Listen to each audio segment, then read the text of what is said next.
Do you have any thoughts on the theory behind inflammation, the inflammation theory of post-polio, how that can actually exacerbate the issues?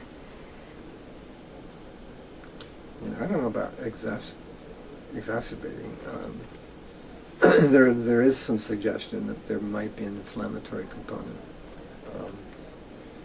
I don't know if it's from sort of residual damage to the spinal cord.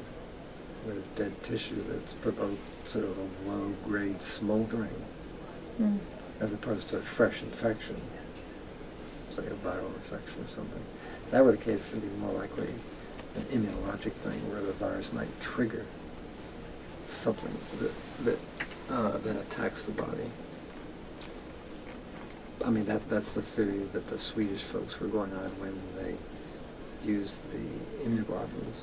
And, their first finding was really very exciting because they found in the spinal fluid of folks that had PPS elevated what are called inflammatory cytokines. And they didn't find that in folks that had polio but no new symptoms. So that's what led them to think, gee, there might be something, either inflammatory or autoimmune going on. And then when they gave immunoglobulins to a few folks, they seemed to get better, and that provoked then a bigger, randomized double-blind study. Mm-hmm. Are you interested in sort of like specifying anything else that you found, in the years that you've been working in the area, any personal experiences or anything that you feel is really important, another important take-home message for managing post-polio? The manual muscle test is almost worthless. Please explain. Well, I wish I were younger and had more energy because this would be a project worth doing. Particularly if, there were a lot of, younger polio patients coming along. Well, I mean, we kind of know some of the pathology of new weakness. There is a problem at the neuromuscular junction. And we know when you take a history, people will tell you, I can walk fine for 2 blocks. 5 years ago, I could walk fine for 10 blocks. If you take that person and test their muscle, just say knee extension, where they kick their knee out, primarily the quadriceps, and you give it resistance. I mean, what a therapist does when they test it is they ask the patient to make a maximum contraction to resist it as hard as they can. So what you're doing is you're recruiting a lot of motor neurons, okay? Mm-hmm. The thing is that with somebody who doesn't have a polio insult to the spinal cord is they have got this enormous reserve of neurons they can call in. So they can make a very strong contraction.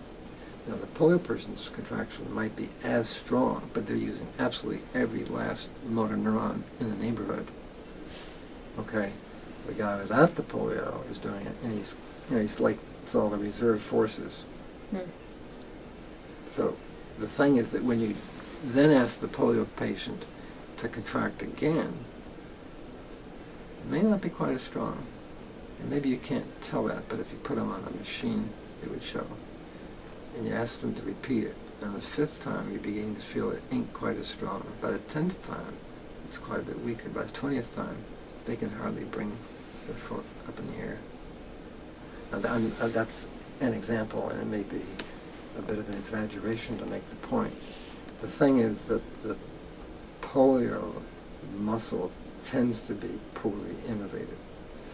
And it often looks like it's normal because the person is using it sort of at a supernormal level. And Jacquelin Perry certainly has talked about this. And a lot of folks who have done electrodialysis studies have talked about this.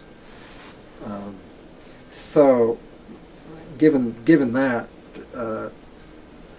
I'm not sure that the manual muscle test tells you much about a person's progression, disease progression. The history is often the most useful. So I always ask people, how far can you walk today?